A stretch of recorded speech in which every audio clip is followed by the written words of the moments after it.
Now we come to Sutta 38, Mahatanhasankhaya Sutta, the greater discourse on the destruction of craving. This one is a bit longer. Thus have I heard, on one occasion the Blessed One was living at Savatthi in Jeta's Grove, Nada Pindika's park.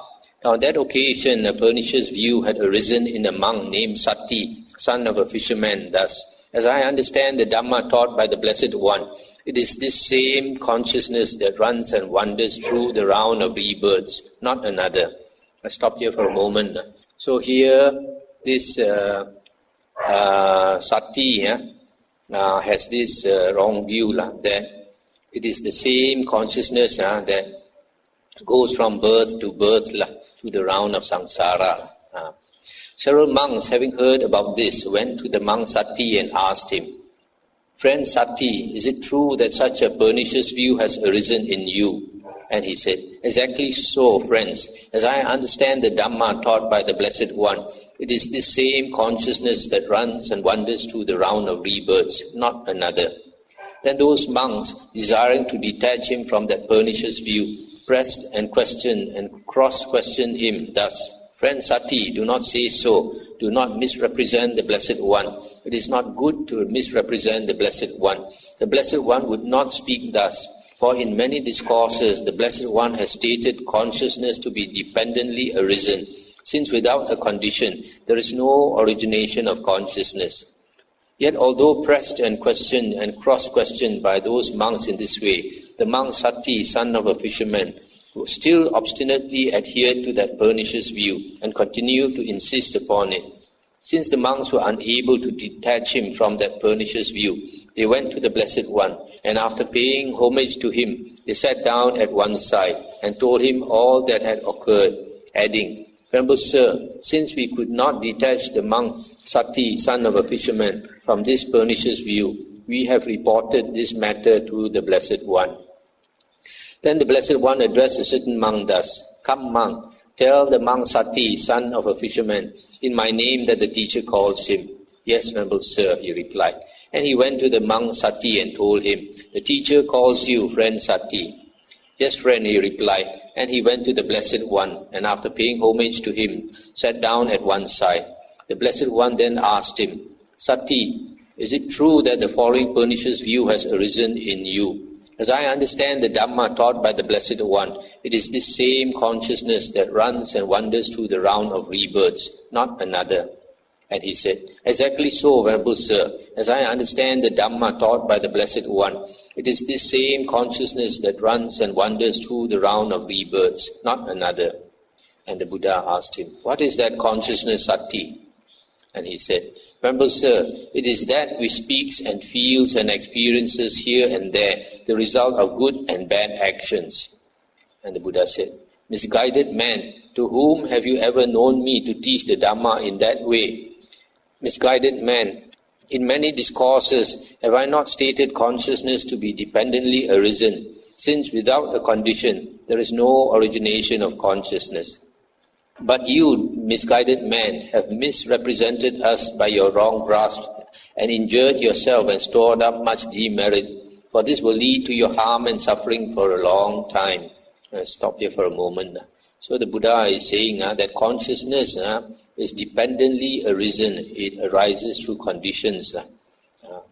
Then the Blessed One addressed the monks thus, "Monks, what do you think? Has this monk Sati, son of the fisherman, kindled even a spark of wisdom in this Dhamma Vinaya?" "How could he, Venerable Sir?" "No, Venerable Sir." When this was said, the monk Sati, son of a fisherman, sat silent, dismayed, with shoulders drooping and head down, glum and without response. Then knowing this, the Blessed One told him, "Misguided man, you will be recognized by your own pernicious view. I shall question the monks on this matter." Then the Blessed One addressed the monks thus, "Monks, do you understand Dhamma taught by me as this monk Bhikkhu, son of a fisherman, does when he misrepresents us by his wrong grasp and injures himself and stores up much demerit?" And they said, "No, Venerable Sir, for in many discourses the Blessed One has stated consciousness to be dependently arisen, since without a condition there is no origination of consciousness." And the Buddha said, "Good monks, it is good that you understand the Dhamma taught by me thus, For in many discourses I have stated consciousness to be dependently arisen, since without a condition there is no origination of consciousness. But this monk Sati, son of a fisherman, misrepresents us by his wrong grasp and injures himself and stores up much demerit, for this will lead to the harm and suffering of this misguided man for a long time. Monks, consciousness is reckoned by the particular condition dependent upon which it arises. When consciousness arises dependent on the eye and forms, it is reckoned as eye consciousness. When consciousness arises dependent on the ear and sounds, it is reckoned as ear consciousness. When consciousness arises dependent on the nose and odors, it is reckoned as nose consciousness. When consciousness arises dependent on the tongue and flavors, it is reckoned as tongue consciousness. When consciousness arises dependent on the body and tangibles, it is reckoned as body consciousness. When consciousness arises dependent on the mind and mind objects, it is reckoned as mind consciousness. Just as a fire is reckoned by the particular condition dependent on which it burns. When fire burns dependent on logs, it is reckoned as a log fire. When fire burns dependent on faggots, it is reckoned as a faggot fire. When fire burns dependent on grass, it is reckoned as a grass fire.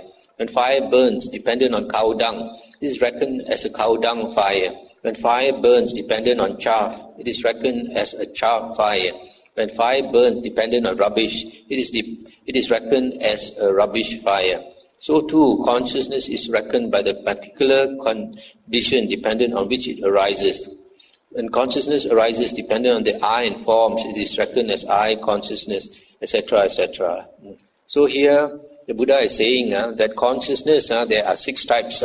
Eye consciousness, ear consciousness, nose, tongue, body, mind consciousness.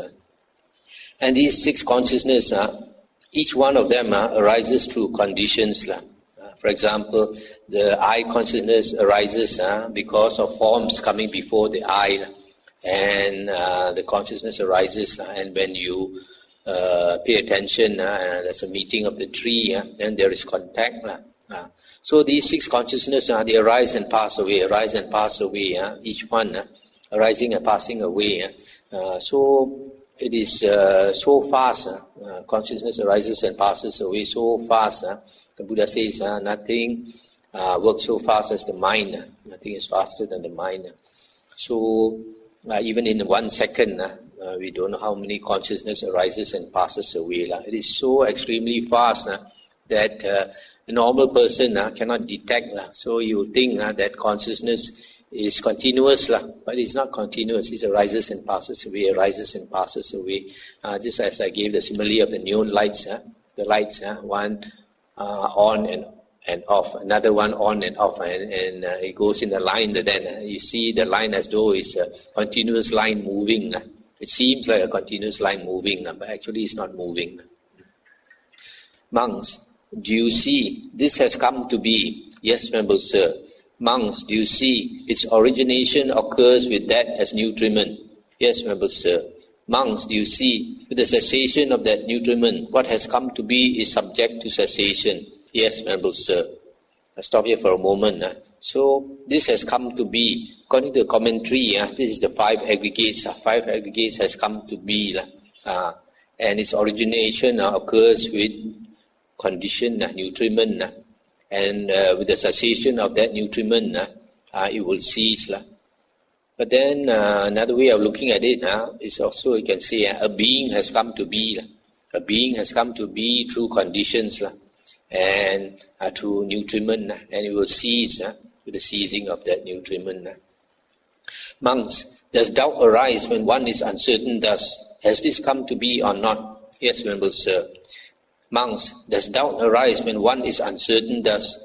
Does its origination occur with that as nutriment or not? Yes, Venerable Sir. Monks, does doubt arise when one is uncertain thus, with the cessation of that nutriment, in what has come to be subject to cessation or not? Yes, Venerable Sir. Monks, is doubt abandoned in one who sees as it actually is with proper wisdom thus? This has come to be. Yes, Venerable Sir. Monks, is doubt abandoned in one who sees as it actually is with proper wisdom thus? Its origination occurs with that as nutriment. Yes, Venerable Sir. Monks, is doubt abandoned in one who sees as it actually is with proper wisdom thus? With the cessation of that nutriment, what has come to be is subject to cessation. Yes, members, sir. I'll stop here for a moment. So here the Buddha is saying, when one is uncertain, then doubt arises. But when one sees as it actually is with proper wisdom, then doubt is abandoned. Now how does one see with proper wisdom? When one's mind is clear of the five hindrances. Only when your mind is clear of the five hindrances, then you can see things as they actually are. Then doubt will be abandoned. Doubt is one of the five hindrances. When a person attains jhana, samadhi, concentration, then the mind is focused and the five hindrances fall away, and doubt is one of them. Monks, are you free from doubt here? This has come to be. Yes, Venerable Sir. Monks, are you free from doubt here? Its origination occurs with that as nutriment. Yes, Venerable Sir. Monks, are you free from doubt here? With the cessation of that nutriment, what has come to be is subject to cessation. Yes, Venerable Sir. Monks, has it been seen well by you as it actually is with proper wisdom thus? This has come to be. Yes, Venerable Sir. Monks, has it been seen well by you as it actually is with proper wisdom thus? Its origination occurs with that as nutriment. Yes, Venerable Sir. Monks, has it been seen well by you as it actually is with proper wisdom thus? With the cessation of that nutriment, what has come to be is subject to cessation. Yes, Venerable Sir.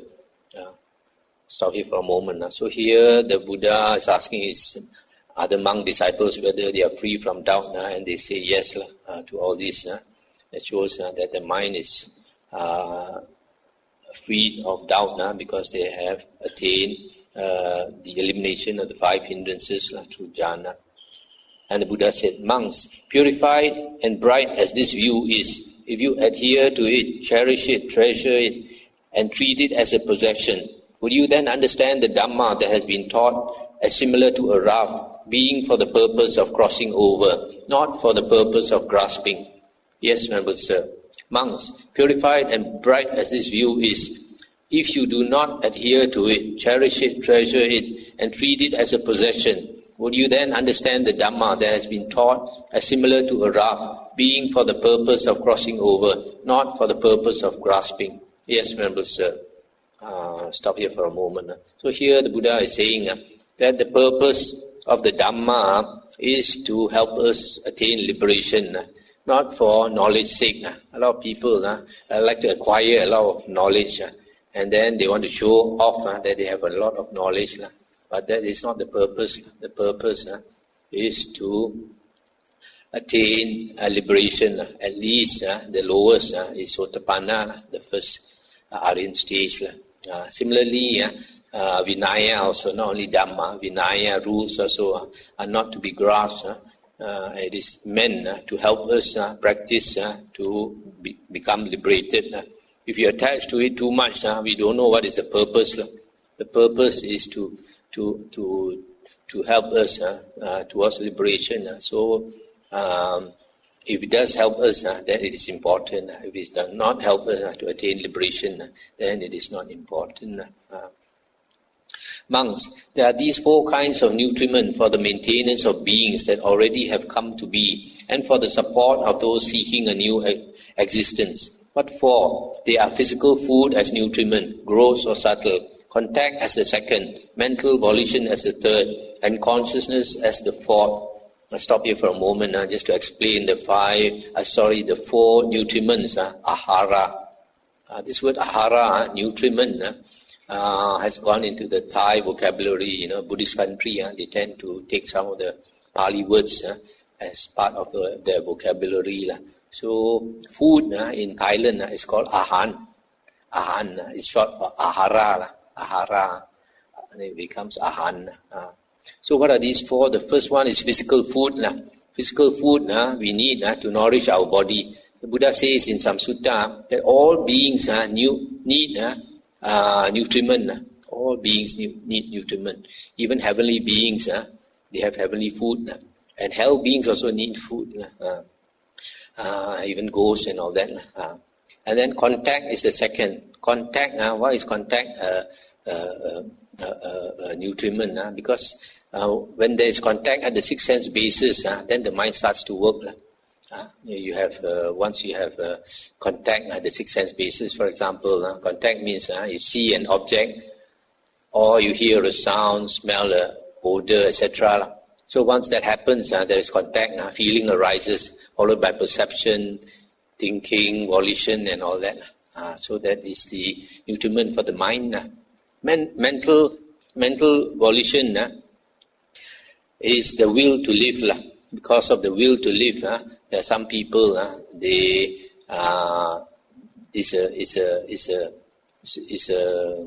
is a nutriment for the maintenance of life.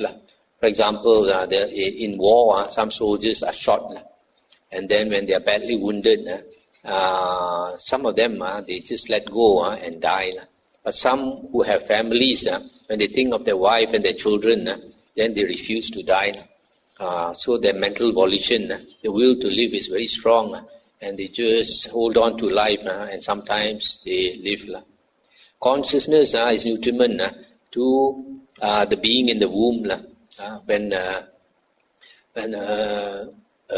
this egg in the womb is fertilized by the sperm, then that is the condition for consciousness to descend into the womb, and then it is a nutriment for beings seeking a new existence. So the first three is the maintenance. The first three is for maintenance of beings that have already come to be. The fourth consciousness is for the support of those seeking a new existence. These are the four nutriments. Now monks, these four kinds of nutriment have what as their source, what as their origin, from what are they born and produced. These four kinds of nutriment have craving as their source, craving as their origin. They are born and produced from craving. And it is this craving, and this craving has what as its source? Craving has feeling as its source.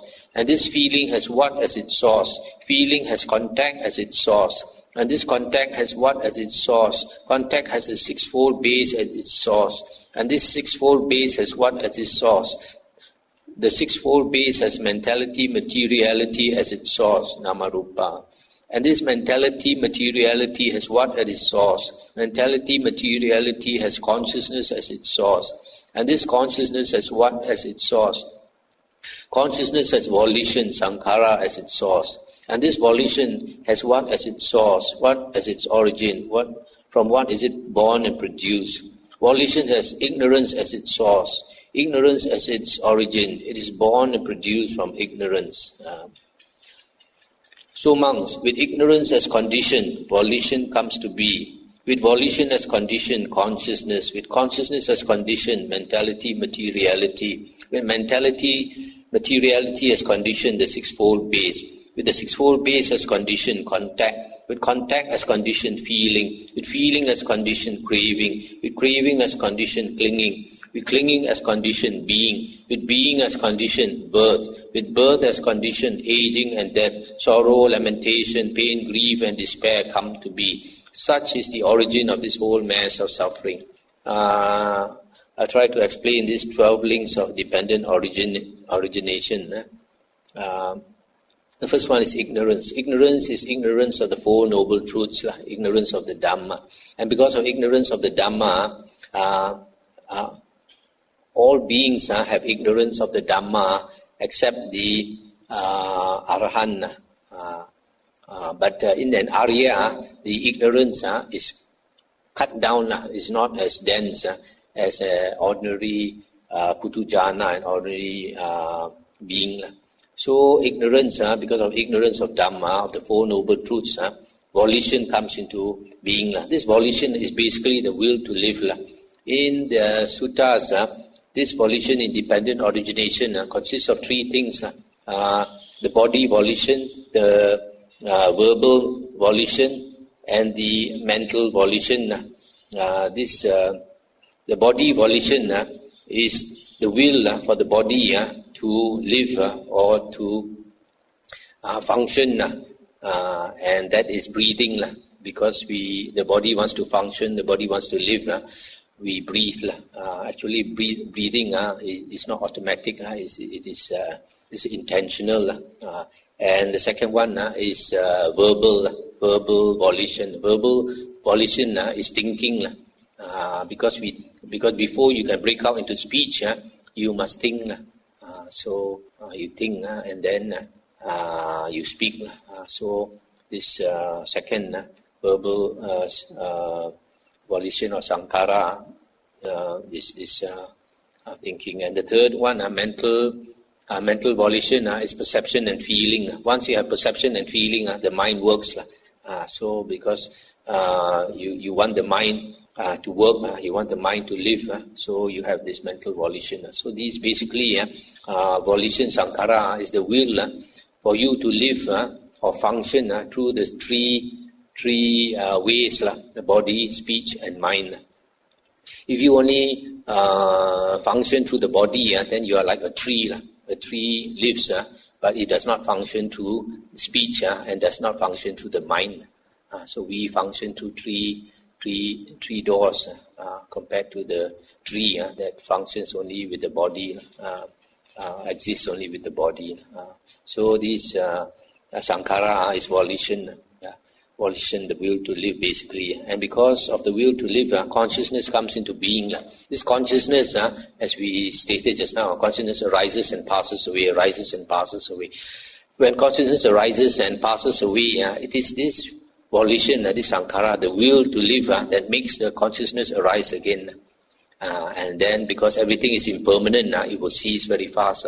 And again, because of the will to live, the consciousness arises again. So every consciousness that arises is due to our volition to will, to live. But there's no volition to live, we will die. I saw this very clearly a few nights ago when this wild boar was attacked by the dogs. I went to rescue that wild boar and chase away all the dogs.